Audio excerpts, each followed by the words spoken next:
Hello and welcome to the programme where you can help solve crimes. Everything you see tonight will be for real. Real crimes reenacted as and where they happened with the help of actual witnesses. The detectives behind me are hoping that you might recognise something. If so, you can call us and speak in confidence, either to a detective or to a BBC researcher. In case you do see something you recognise, you may need pen and paper. This is the number here, but police throughout the country are waiting for your call. The cases we're about to show you are often those where the police have almost exhausted ordinary methods of inquiry. In other words, they're the crimes that are the most difficult ones to solve. But with your help, last month's Crimewatch once again achieved results. We showed how last June in Bristol, a young mother, an American artist called Shelley Morgan, left her 2 children to go painting and simply disappeared. Her body was found 4 months later at Watercatch Farm near Backwell. The police had very little to go on, but after the programme, 120 people came forward with information. Until then, her movements could only be traced up to the point where she got onto a bus near her home at Bedminster. Now, with your help, we now know what happened after that. At a little before 11 o'clock on Monday the 11th of June, a viewer saw Shelley Morgan board the 354 bus at Bristol bus station. The 354 travels towards Backwell, where the body was found. At 11:15, she was seen to get off that bus at Long Ashton. And as she did so, a van pulled up. It's thought to have been a royal blue Ford Transit, and the driver, unlike the one shown here, was wearing a white T-shirt. He waved Shelley to the window, and she seemed to be giving him directions. In fact, apparently they were heading the same way, and the driver may have offered her a lift. Detectives now need to trace that driver, if only to eliminate him from their inquiries. If you can help, here's the number, 01811 8055. Or you can call the incident room at Nailsea. That's Bristol 854 011 0272 854 011. Then there was the armed robbery in Shropshire. After seeing our reconstruction, more than 250 viewers called in to offer help. We showed how a security van was ambushed in a country lane and £500,000 was stolen. Quick, now, come on, One of the raiders' vehicles, a yellow lorry, had driven 200 miles from Chelmsford in Essex to the ambush spot at Wem. It had been bought the day before at auction, and 2 men who were at that auction rang to tell us that they saw the lorry leave, accompanied by a blue Ford Escort car. A blue car, but with a green passenger door. Very distinctive. The police are following that up, and if you know such a car, please do let us know. There have been strong new leads on several of the other cases we've dealt with on Crimewatch, but in particular there's been a development in the past few hours on one of our major appeals last month. The man in charge of the Brighton bomb inquiry asked for your help. If you recall, he especially wanted to hear from a Roy Walsh, who stayed at the Grand Hotel on the 15th, 16th and 17th of September. Following 80 calls to Crimewatch, Detective Chief Superintendent Jack Rees is back in the studio to explain why he's now stepping up the hunt for Roy Walsh, and it's looking increasingly like this is your man, is it? Well, the more time that elapses, the more interesting and significant Mr. Walsh becomes. Now, what you're releasing tonight is a fragment of his hotel registration, and there is something distinctive in the handwriting. Yes, if your viewers look at the E in Braxfield and the E in SE4, you'll notice that there is a peculiarity, and we would like any of your viewers who know people with handwriting like that to tell us. It's almost as though he's drawn a downward, either an L or a downward stroke, and then a Z backwards, right, as it were. Z backwards up through the upright. In general, how is the inquiry progressing? Well, we've got an awful lot of inquiries still going on. We've embarrassed a few people that have not come forward, and we would ask those people who stayed at the Grand Hotel in false names to come forward and identify themselves in order that we can eliminate them from our inquiry. Despite the seriousness, some people still have not come forward voluntarily. That's right, yes. You've had to discover them? Yes. OK. Well, thank you very much, Mr. Rees, indeed. Thank you. Well, this month, we start with the murder of a policeman. You'll almost certainly have read about the case, and it appeared in the press on the same day as Mrs. Gandy's death was reported. It was 7 weeks ago, Wednesday the 31st of October. Police Sergeant John Speed, a married man with 2 children, was buried at Leeds Parish Church, ironically just 50 feet from where he'd been gunned down. He was shot as he went to help a colleague who was gravely wounded. Sergeant Speed and his colleague were both unarmed, and on the face of it there appeared to be precious little motive for such violence. But West Yorkshire Police believe the shooting may be linked to 2 previous robberies in the area. We start our reconstruction with a look back to 1981.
Police, please.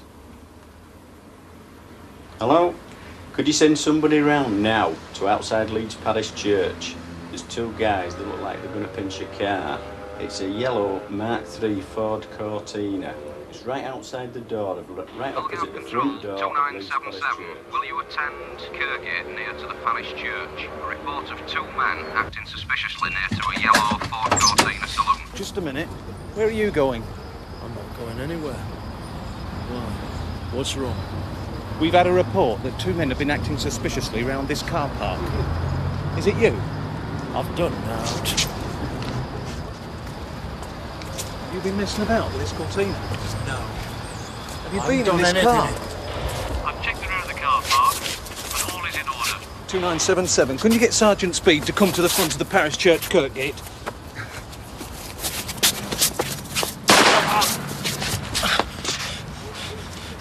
(10:13).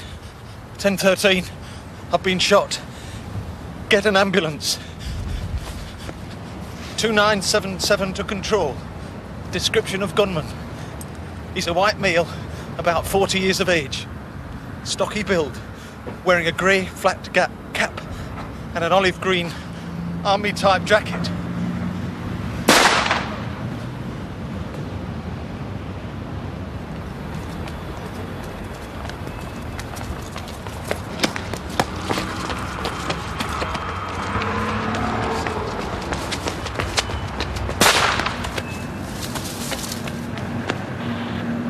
Control to all available units. Go immediately to the parish church area. We've a report that PC Thorpe and Sergeant Speed have been shot. The gunman and a second man are running towards Shannon Street. 1509 is in pursuit.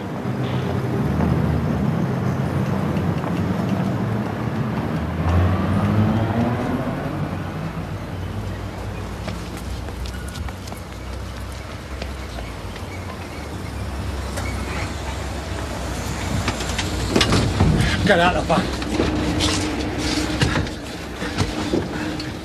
What the hell's going off, mate? Just leave me then. What's the guy there? Everybody's fighting. Come on then.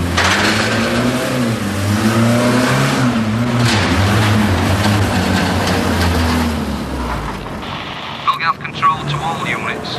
Suspect has hijacked a Port Transit van. The registration number, Echo Whiskey Uniform, 455 Yankee. It's blue in colour and has Stanton roofing painted on the side, with a ladder fixed to the roof.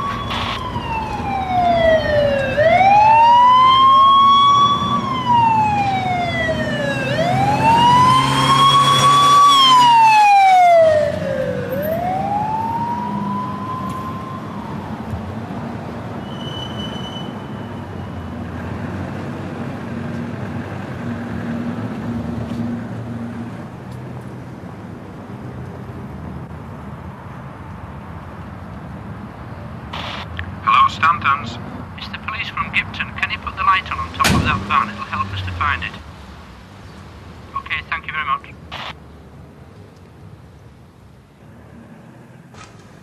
The Indian Prime Minister, Mrs. Gandhi, has been shot dead by assassins in Delhi. The shooting happened just a few hours ago, and Mrs. Gandhi was rushed to hospital for...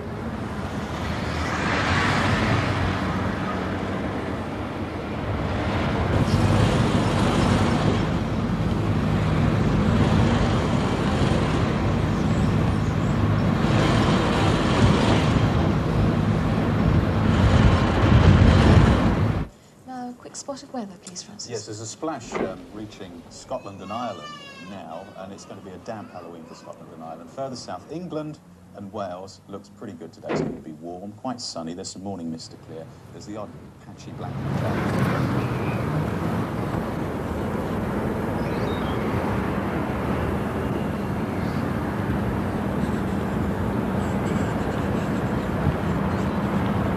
Of the sad death of Mrs. Gandhi, but we will be bringing you that tomorrow. There we are, thank you very much indeed. Very warm, extraordinarily warm for the time of the year, don't you think? Yeah, it should be about 12, 13. It's probably 16, 17 this afternoon, yeah. So Indian summer.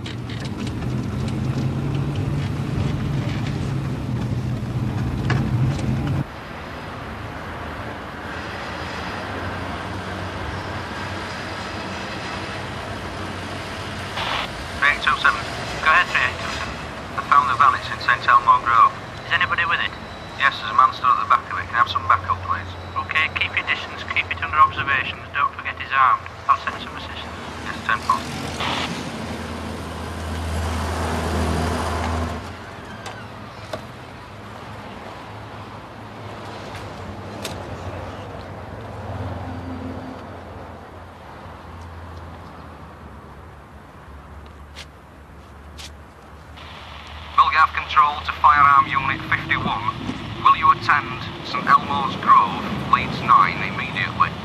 The hijacked vehicle has been recovered in that area. Will you conduct an immediate search there?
Outside the Anglers Club in Nippet Lane.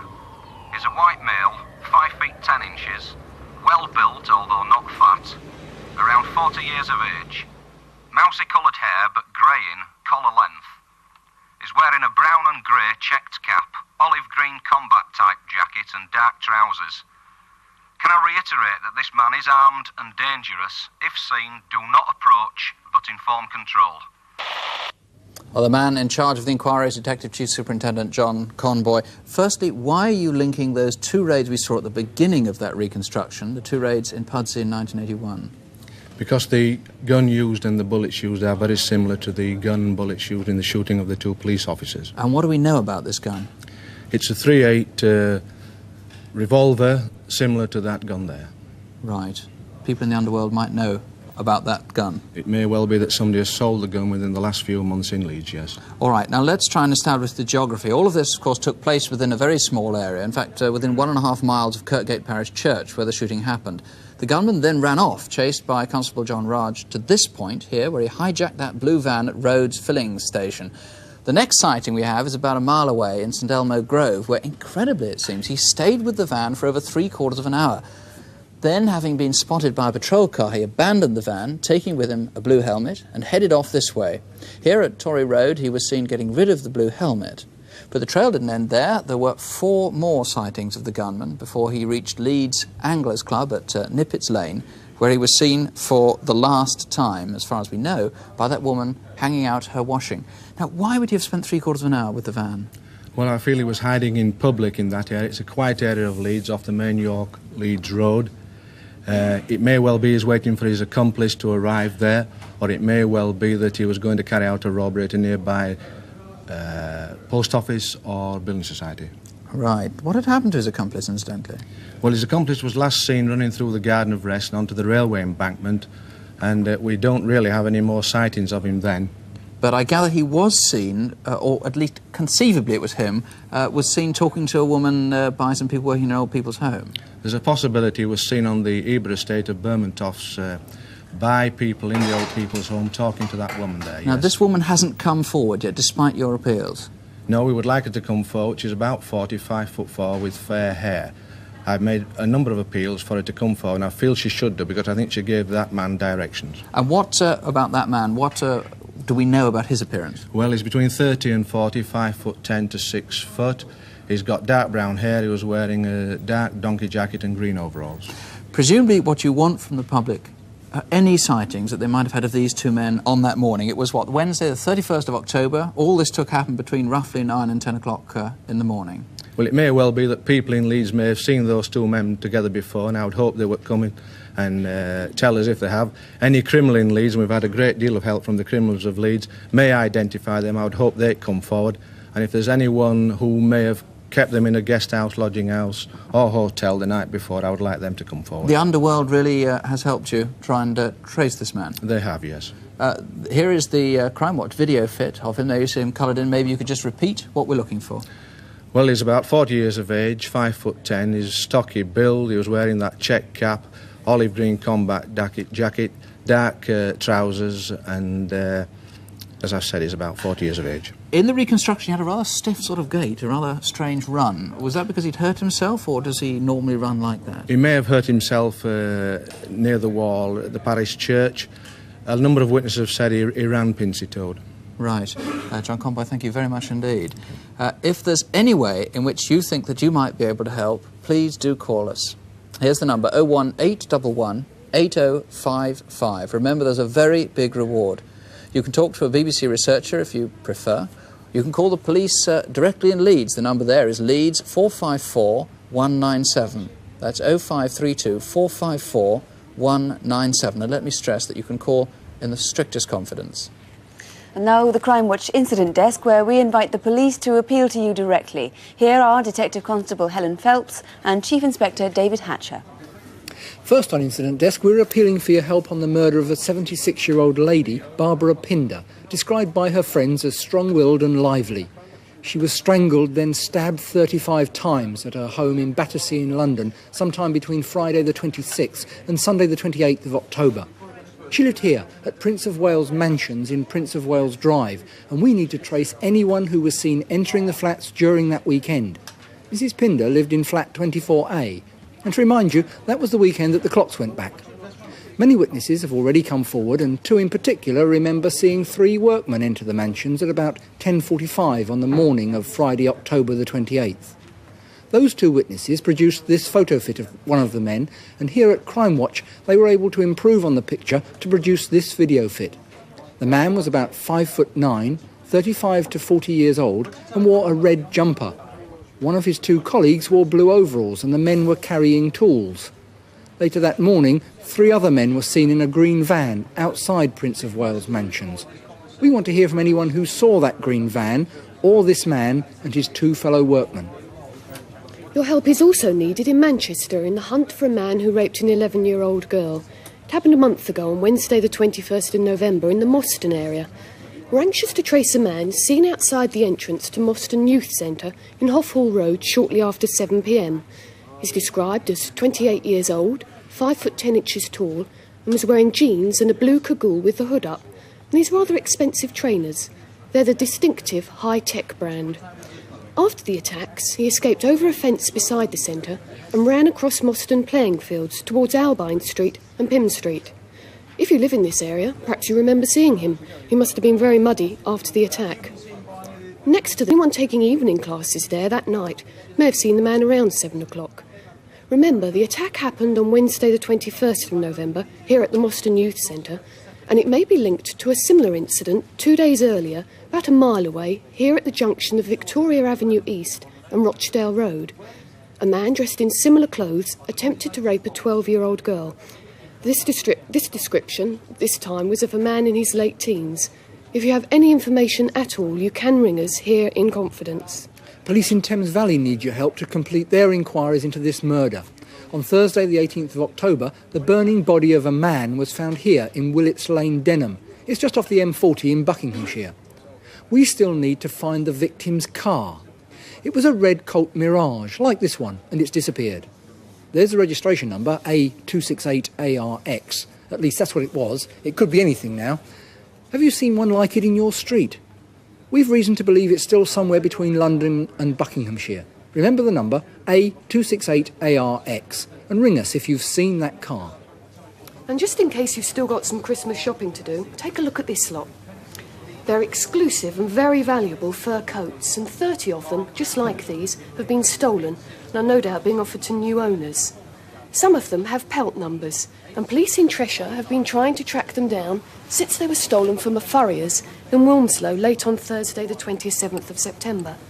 They'd earlier been displayed at a fashion show and were being kept overnight at Marshall's Furs in Water Lane. The thieves smashed their way into the shop, and from witnesses we've been able to compile these photo fits of 2 people who may have been involved in the raid. The pair are thought to have Liverpool accents and may use a white Mercedes car seen in the area prior to the robbery. 30 furs, valued at more than £40,000, were stolen. They're all one-offs, and these are some of the pelt numbers of the coats, which are mainly a mixture of sables and minks.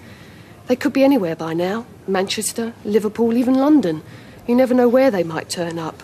So if you do get offered furs like these, fresh from the back of a lorry, give us a ring here, or ring your local police. And the number to ring if you can help in any way, 01811 8055. That's 01811 8055. Our next case is almost certainly the most difficult we've ever asked your help with. It's 5 years old, and not only are police hunting for a murderer, they're also still trying to find out who the victim is. Forensic scientists have unravelled part of the puzzle. Detectives now want to see if there's anything that you can add. The story starts in Kent. Bedgebury Forest lies between Tunbridge Wells and Hawkshurst, just off the A21. In October 1979, the body of a young woman was found by a horsewoman riding through the forest. The victim had been battered and her face was badly mutilated. There was no handbag, no identification, and virtually nothing to go on. Well, with us tonight is Detective Superintendent Peter Spittles, who's been in charge of the case and has brought in the main clue, the dress that she was wearing there. Superintendent Spittles, how did you try to find out who the woman was? We did all the usual inquiries through the Missing Persons Bureau at New Scotland Yard, through the social services, through the hospitals and from doctors. We also did a large poster campaign throughout Great Britain and Europe, but we were unable to find any clues as to our identity. So we did in fact call on the services of the pathologist, and he has in fact come up with a number of clues for us. That's Dr. Peter Vanessis here. What clues have you turned up? Well, among the clues, we looked at her teeth. In fact, I have here a demonstration skull, and her teeth, in fact, were very worn down, particularly in the molar region here. She also had wisdom teeth, which actually placed her around about the age of 30 years. In addition, we noted from the examination of her teeth that, in fact, she had never visited a dentist in her life, so her teeth were in a very poor state of repair. In addition, she had no evidence of nicotine staining on her teeth, nor her fingers, which indicated that she was a non-smoker. Do her lungs bear that out? Her lungs certainly do bear that out, and also they show that, in fact, that they are very clean, which is indicative of her having lived in the country rather than in the city. The city lungs are much blacker, are they? Yes, if we examine a microscopical slide of city lungs, we can see that, in fact, there are quite clear carbon deposits present around blood vessels in this field that we have here. So she was probably a country girl and a non-smoker. Yes. Anything else? I gather she had an ectopic pregnancy. That's right. When we examined her abdomen, we found that she had this ectopic pregnancy, which, in my view, had been present for about 4 to 6 weeks. But, in fact, it had been bleeding for a period of 2 to 3 weeks. And here we can see quite clearly the area where there are remnants of embryonic tissue. And nearby, as we scan the slide, there is a lot of blood clot of varying ages, which indicates that it had been bleeding for that period of time. So she must have been in a lot of pain. Yes, she must certainly have been in a lot of pain, and anybody who was with her or knew her very well would obviously realise that she was very distressed. She may even have visited her doctor and complained possibly of an appendicitis because it was on the right side. So we're beginning to get an impression of the woman. She was probably about 30 years old, almost certainly a country girl, as I said, and a non-smoker, and she may well have been a mother. Is that right? Yes, she had obvious stretch marks on her abdomen, clearly indicating that she'd had an advanced pregnancy at some time, and the appearances of the womb also indicate that, so she probably had at least one child. Right. So, Superintendent Spittles, what have your inquiries added to that now? The main clue we have is the dress that Josephine Hadlow has at the moment. We took it to her at the Medway College of Design, and she told us that that particular dress is in fact made from a furniture fabric, and it is homemade. It has been made by a woman at home, and it has been altered on at least 2 occasions. One around the hem, and the other time is with darts through the breast area on 2 separate occasions. So it's not a bought dress, it's a homemade dress, and maybe she wasn't very well off then? No, we think that it was possibly bought in an Oxfam shop or a second-hand shop, and she could have been living a very poor existence. So that dress really is crucial, that might lead you Yes, to it's find out most who she was. important. It's the most important clue we have, and we would like to find either the lady that made it at home or the person that altered the dress. So we've had an account of this woman's way of life, and we know what she was wearing. Do we have any idea now of what she looked like? Yes. Again, we asked Dr. Venices for his help in reconstructing the skull, and then an artist's impression was formulated from that, from which we did publish this impression, and we would ask people if they recognise that impression to come forward and tell us who they think it is. We're not expecting a great deal on this, but if conceivably you think you knew this woman, call us here on Crimewatch UK. And what about the unusual dress? Do you remember making it or altering it? Whatever your information, phone us on 01811 8055, or you can call Kent Police. The number there is Tunbridge Wells 2642. That's 0892 262 42. Now this month's photo calls, people you might recognise whom the police would like to interview. Chief Inspector David Hatcher and DC Helen Phelps have the pictures.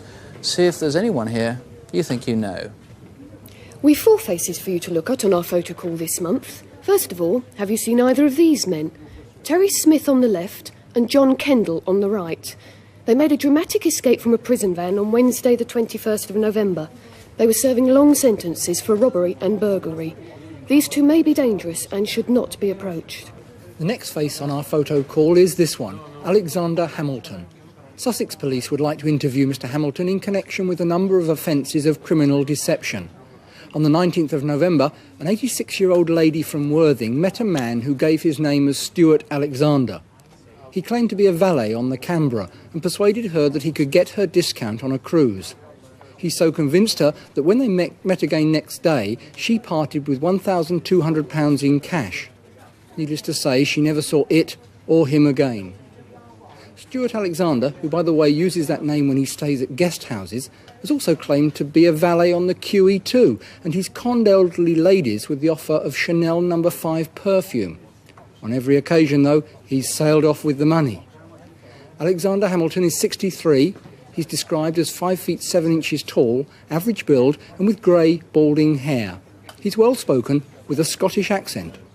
And have you seen this man? His name's Austin John McCormick, although he's used the aliases Christy Miller and Jimmy Segdon.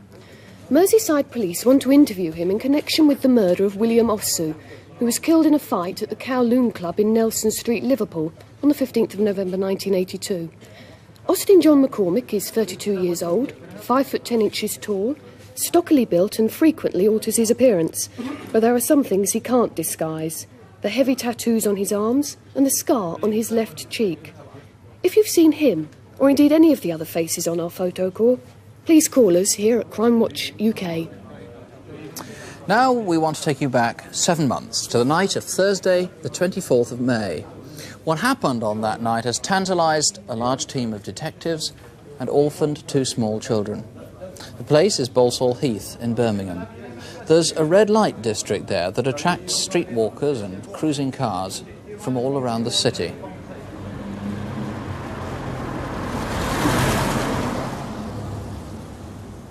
Several women have been murdered in Birmingham in recent years.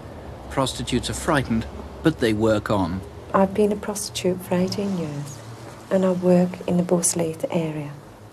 Since Yvonne died, it's very frightening. Very, very frightening out there. Because you never know who you're picking up. He could talk very, very nice, act as a gentleman, until he gets you to the place. Then he could turn all of a sudden. That's almost certainly what happened to Yvonne Coley. She was 28, quiet but well-liked, and though she'd never married, she was a mother with 2 young daughters to support. Beverly, don't you stay up late watching this telly? And finally, the 24 hours after the Lancashire water station Good night, Beverly. it's still not Don't known stay up what late caused now. the explosion which killed No, 9 good night, love. One of them at Now don't go to 12 sleep late. Messages of sympathy have been sent by the Queen and by the Prime Minister. This has been News at 10. Good night. We know just after News at 10 had finished that Yvonne made herself ready to go to work. She was late tonight, for the 24th of May was her mother's birthday, and there'd been a party. Sometime after 11, she left her house in Bordsley Green.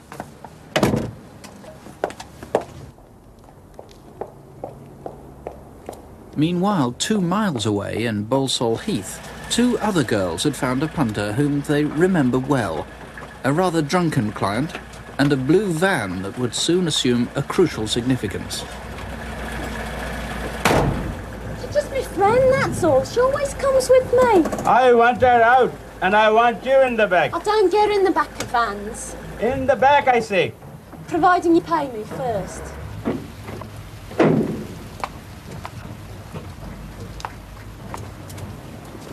There you are. Leave your bag here. I just want a cigarette, all right? Oh, okay. Hey, you! Bring my money! Please, come back! Bring my money! Yvonne arrived in Balsall Heath at about 11:40. The police believed the blue van was still cruising round the area. Halfway up Ladypool Road, before getting to her beat, Yvonne stopped briefly here. I'm aware. Hello. One of them meat patties.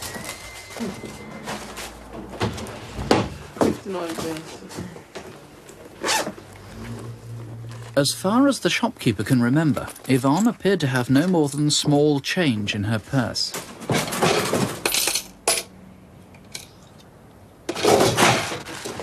Ta, see ya.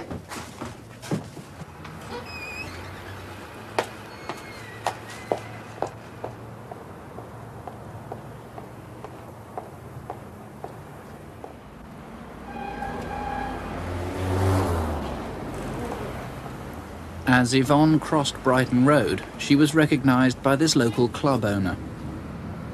Hey, Busher! She was now heading for her usual beat on the corner of Sandford Road.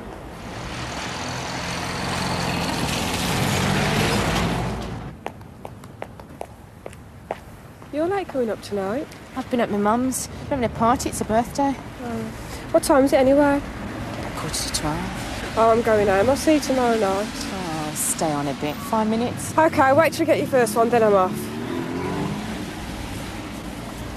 Oh, it's a packy, I don't want in. Oh, I'll do it then.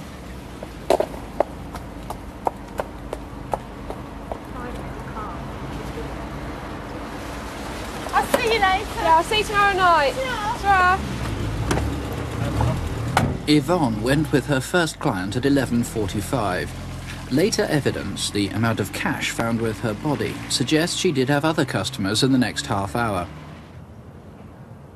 If she did, she might have come here with them, a car park behind Ladypool Road, where the prostitutes earn their money in their clients' cars.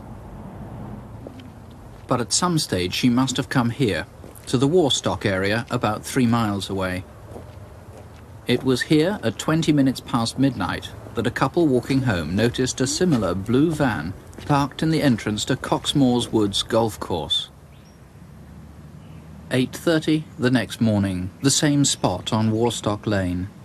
The blue van was gone now, but a few paces from where it had been, a local resident made a gruesome discovery on his morning walk.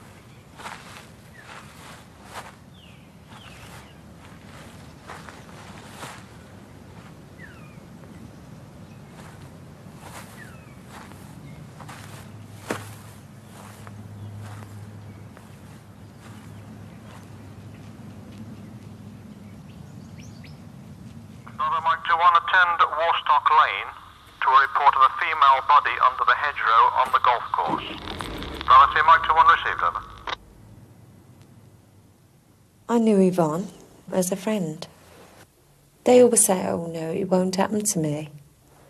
But look at the heartbreak it brings when you're left for dead. Those men, all the prostitutes, if they'd seen anything that night, we'd just like them to come forward, because somebody must have seen something that night. Everybody's not blind. They're not. Well, before we speak to the man in charge of the inquiry, Detective Superintendent Roy Taylor, let's just recap on the geography of the area. When Yvonne arrived in Balsall Heath, she walked down Ladypool Road. The club owner saw her here as she crossed Brighton Road. Then we saw her meet her friend here on the corner of Sandford Road. That was the last time she was seen alive. It was about 3 miles away on Coxmore Woods golf course that her body was found next morning, just off Warstock Lane. She'd been strangled. Well, Superintendent Taylor, that blue van there seems to be the crucial clue, is it? It is crucial, yes, because we have 3 sightings of the van that night. One at about 11:30 p.m. in Birchwood Crescent, again in the area of Church Road a short time later, and then, of course, near to where Yvonne's body was found at about 12:20 a.m. on the Friday morning. So you do need to trace that, if only to eliminate it from your inquiries? We do most definitely, yes. The trouble is there are hundreds of blue vans, of course. Can you narrow it down for us? Yes, it's a dark blue van in the 15, 17 or 2200 weight class. No windows in the side, and it is fitted with, we believe, Lee Conquest, this type of tyre, which is a cross-ply with Avon Supervan tyres also. So that's an interesting combination of tyres on one van? Yes, we've checked many thousands of vans in this inquiry, and as yet we've only turned up 3 with similar combination of tyres. It's almost like a fingerprint. What about the driver? Well, we don't know for certain the driver of the van in Warstock Lane, but of course we've got the Asian gentleman that we're looking for, who was involved with the 2 prostitutes earlier in the evening, and he is described as an Asian, 40 years of age, very well built, with a moustache, a Mexican-style moustache, which will particularly distinguish him. Now, Yvonne was last definitely seen at 11:45 that night, and that blue van, the last sighting of a blue van, was at 12:20. Do you think those are the times between which she was murdered? I think that she was probably murdered a short time after that, and that would be consistent with the sighting of the blue van in Warstock Lane, because when she went out and when she bought the pâté, we know that she had no money with her. We know that she had money with her when her body was found, and of course that would indicate that she'd been with a number of clients. What about a blue Mercedes that somebody said they saw her in? Yes, we've got an unconfirmed sighting of her in a blue Mercedes in Brighton Road at about 1 a.m. that morning, and we do need particularly to try and find the person who was driving that vehicle, whether he was with a prostitute or with his wife or whoever, if only to lose the sight, to try and eliminate them from the inquiry. Briefly, how else can the public help? Well, of course, if we can trace the van with that combination of tyres on it, if we could trace the person that was with Yvonne, anybody that was with Yvonne that night, then I would appeal to them to come forward and contact me. Superintendent Taylor, thank you. Thank you. If there's any way you think you can help in any way, please don't let this happen again. The number to ring, 01811 8055, that's here at Crimewatch, or you can call Edward Road Police Station at Birmingham 440 1155. That's 021 440 1155. And if you haven't had a chance to write the numbers down, they're all on CFAX if you have that on page 186, there for the rest of the week. And if you don't have a phone or you can't get through, please write to us. Here's the address, Crimewatch UK, BBC TV Centre, London W12 8QT. The main number is easy to remember, and we're going to be here all evening, so please ring if you think you might be able to help in any way, however small. In fact, as always, we'll be back to tell you what develops in about an hour from now. That's Crimewatch UK Update here on BBC One at about 11:05. If you can't stay up till then, please don't have nightmares. A big Home Office research study published last week shows that the risk of serious crime for most people is, and I quote, very small. And contrary to what most people imagine, the figures show clearly women are safer than men, and old people are safest of all by a long, long way, which means that, thankfully, the sort of crimes we've asked your help with are very rare indeed. And maybe you can help make them rarer still. We'll be waiting for your call. For the moment, good night.